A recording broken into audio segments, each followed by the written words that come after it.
In this video, we're going to teach you the 7 principles you must have to master your physical health, increase your energy, and build the body you've always wanted to have. So stay tuned. One of the things you'll learn very quickly when you set out to transform your life is that the importance of your health is paramount and how that feeds your thoughts and your actions. I mean, you got to have the right kind of brain activity, right? The vast majority of high achievers actually get this wrong. And if it hadn't been for my first mentor, Steve Myrick, I definitely would have too.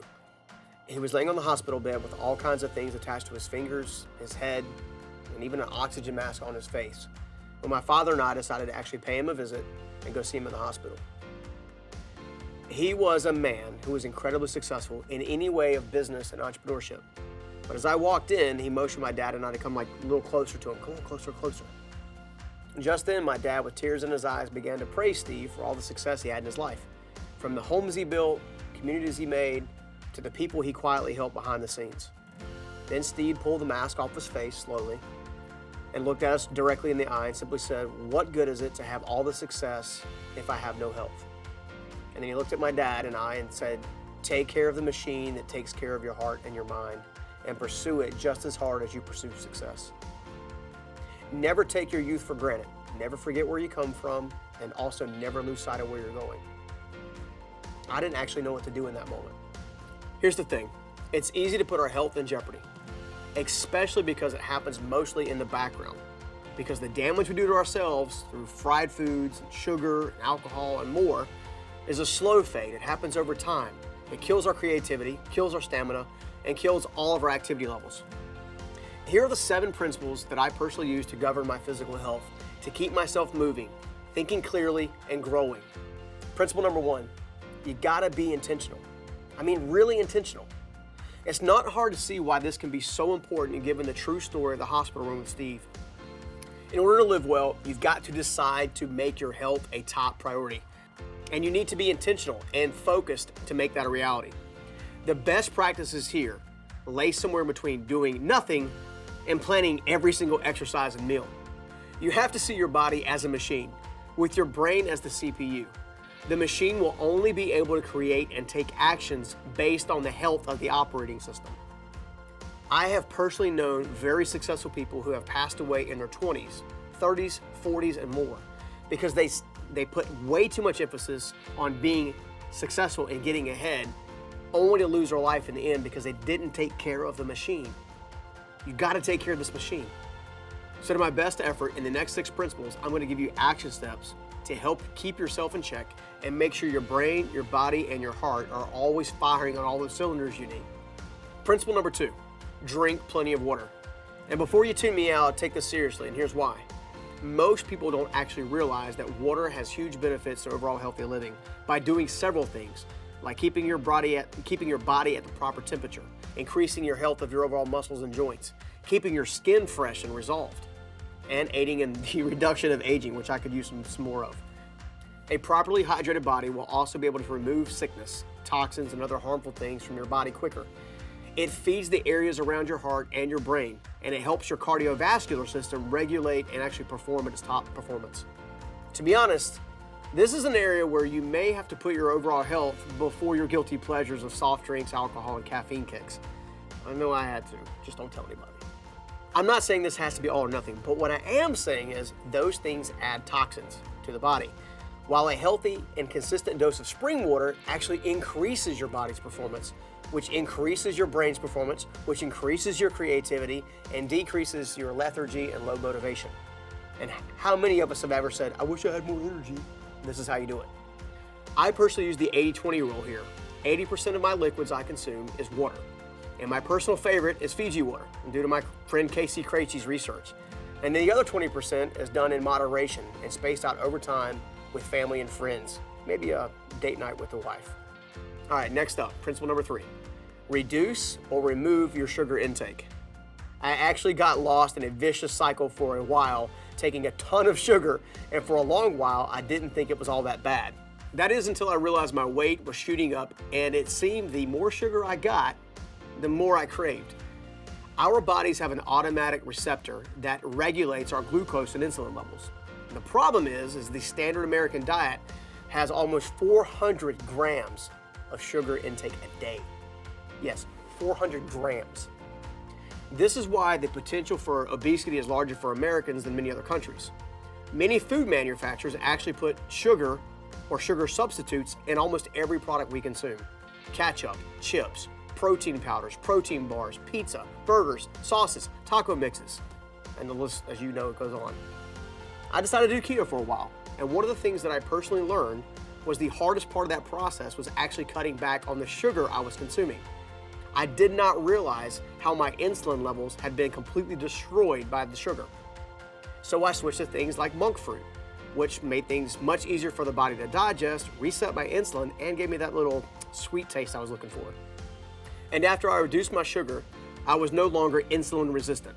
I cut my weight, I increased my stamina, I increased my blood flow significantly, and I got moving. Avoiding sugar in America altogether may be extremely difficult, but we can replace as much of it as possible with better options. Most people who eliminate soft drinks alone can drop 20 pounds in the first few weeks. And by the way, diet drinks are really no healthier than a standard soft drink, but for different reasons. You have to ask yourself what was put into the products to make you buy more of it. There's a reason that's there. All right, principle 4. Reduce or remove fried foods. Fried foods can taste so good, and I love some hot wings. But I used to love heaping amounts of French fries as well, boneless chicken and other fried foods. The problem is fried foods increase the chance of diabetes, heart disease, and obesity, which over time can completely destroy your heart's ability to perform. This means your extremities and your brain get less blood flow, which in turn leaves you more tired more often, thinking with brain fog on a regular basis. And let's face it, that is not going to help us win at life, or our careers, or our businesses, or our relationships. And much like the sugar conversation earlier, the best practice is to eliminate it from your diet altogether if at all possible. If not, just get it as minimal as possible. In full transparency, I still steal fries from my kids every now and again. And I still love buffalo wings. But I do my best to do a cleanse over the next couple of days after eating some of that stuff to try to get the toxins out of my blood and out of my body as quickly as possible. Eating things like salads, like leafy greens. The truth is, once you begin to remove those fried foods and replace them with grilled foods and salads, you'll stop feeling as lethargic, especially right after you eat or for the days leading after that. Principle number 5, reduce or remove toxins. You may actually be surprised at these types of toxins that are put into things. However, the most powerful ones come from dopamine intensifiers like tobacco, alcohol, and prescription drugs. All right, so be careful with that stuff. Try to get rid of it if at all possible. For example, let me do this. Here's a quick look at nicotine and nicotine-based products. Did you know that smokefree.gov states that the brain develops extra nicotine receptors to accommodate the large doses of nicotine from pieces of tobacco? Which, when the brain stops getting the nicotine hits it's used to, the result is nicotine withdrawal, which makes you feel more anxious, more irritable, and having additional strong cravings for nicotine, which is why most people find it very difficult to quit. When you smoke, your brain will end up creating the very thing you need for future dopamine hits, just to offset the side effects of not smoking. So the way you physically feel you're not able to get the nicotine spike is actually caused by the nicotine in the first place, along with the other side effects. That's right, the nicotine problem creates the nicotine problem, especially things like premature aging. It increases the age of your skin by up to a decade, and a deterioration of your overall health and your vision, hearing loss, premature death like my grandmother from cancer, heart disease, emphysema, light to severe brain damage, early memory loss. Really? Is a cigarette really worth it? Here's the point I'm trying to drive home. Your body was meant to function on water, healthy proteins, and greens. That's it. You do those things well, you win well. Most of the man-made things that we consume actually contain the things that may be harmful to our overall health because there's products to sell. And the one thing that's impossible to replace, as Steve said, is your health. Eliminating as many toxins as possible is critical to helping you actually become highly successful with your physical health and actually making sure your brain can fire on all cylinders. All right, next up, principle 6, exercise daily. When some people hear this, they're like, dude, I hate exercising. I mean, seriously. I'd say that not every exercise has to be done in a gym, but you still need to be active. and you need to think about being active on a daily basis. Now, the gym is my method of choice, but a daily brisk walk in your area may actually be more enjoyable and work better for you. Just get moving. I recommend doing your exercise in the morning before you start your day if at all possible, because it will get your brain firing on all the cylinders, and it also increases your overall metabolism and able to burn other things that shouldn't be in your body. And as strange as it sounds, your heart will literally pump blood at a higher rate, increasing your blood flow and breaking down bad circulation over time. Don't wait until you're on blood thinners to respond to this. The time to protect your health is now. Don't wait. Steve wished he had another day. If you really want to elevate your potential to the next level, then implement a routine of exercise. There are two things you should focus on when you're doing that. First of all, cardiovascular training, and the second is muscle development. They both offer a lot of benefits. But cardiovascular training, for example, could be high-paced walking, running, swimming, interval training. And muscle development, for example, is going through exercises where you're actually working each of the muscle groups, okay? That way you can control your weight, increase your stamina, and become healthier. My personal routine is 20 minutes a day of daily cardio, roughly 35 minutes in the gym for workout, focus on a specific muscle group for the day. Now, I've been working out for a little while now, so my ultimate outcome may be a little different than yours, and goals may be a little bit different than yours. And I have to vary my style of workout outs pretty early to kind of reduce the chances of plateauing. But the most important thing is that you actually get started. Don't find yourself not moving and then paying for it later. Principle number 7, get rest.